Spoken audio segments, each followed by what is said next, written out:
Hi, we're Under Oath. I'm Spencer. I'm Aaron. And we're here to tell you about the time that The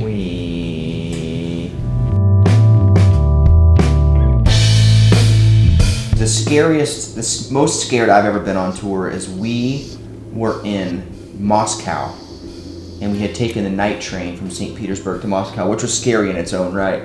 But we woke up in the morning, and Spencer and I were asleep in a hotel room after a show, and about a half a mile from where we were, there had been a terrorist attack in the subway. It's true.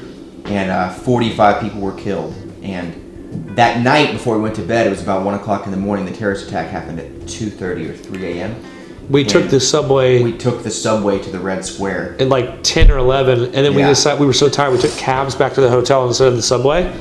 So if we would have taken the subway, we probably would have been in the... Yeah. That was crazy. That was pretty serious. We did get hit by lightning or something in South America. We were in an airplane. That was terrifying. You kind of live pretty close to the edge a lot out here. You can't really think about it. Obviously, you get sick, but we're fairly fortunate. No one's been really ill or anything like that. So. I've been in the hospital a couple times. Yeah, but not like, injuries or from a guitar hitting me, or I was food poisoned one time where That was bad. They said it was 6 hours, 12 hours from, if I wouldn't have gone in, I probably would have died. That was tight. Yeah.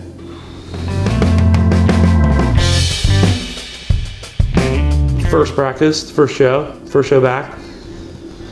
Sooner than that. Yeah. I think the first conversation about it.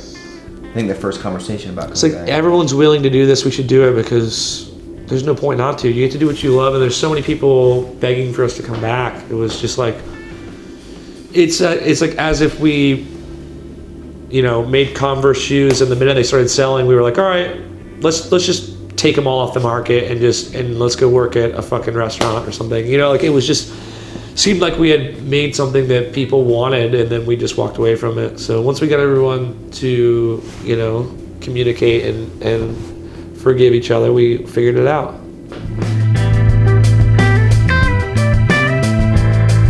I got lost in Tokyo. Or what's the other one? What's the other big one? Was it Tokyo? What's the Osaka. Osaka. And I was alone and no phone. It worked. My phone didn't work over there. And I saw in the sea of people this tall white dude with long hair, and it was Troy from Mastodon, who's a buddy of mine, and I just was like, and them and Slayer were playing a different show that our tour manager I knew was going to later, so I just rode with him and went back with our tour manager after the show, and that's the only thing that would have, I was literally, and he knows me. It was the days before we had, 8 or 10 years ago, even less, there wasn't really international phone plans. There were, but they were like thousands of dollars. Now it's just normal. And he thinks I have the worst sense of direction. And he does have a terrible sense of direction. He has no idea where he is ever. So I was doomed.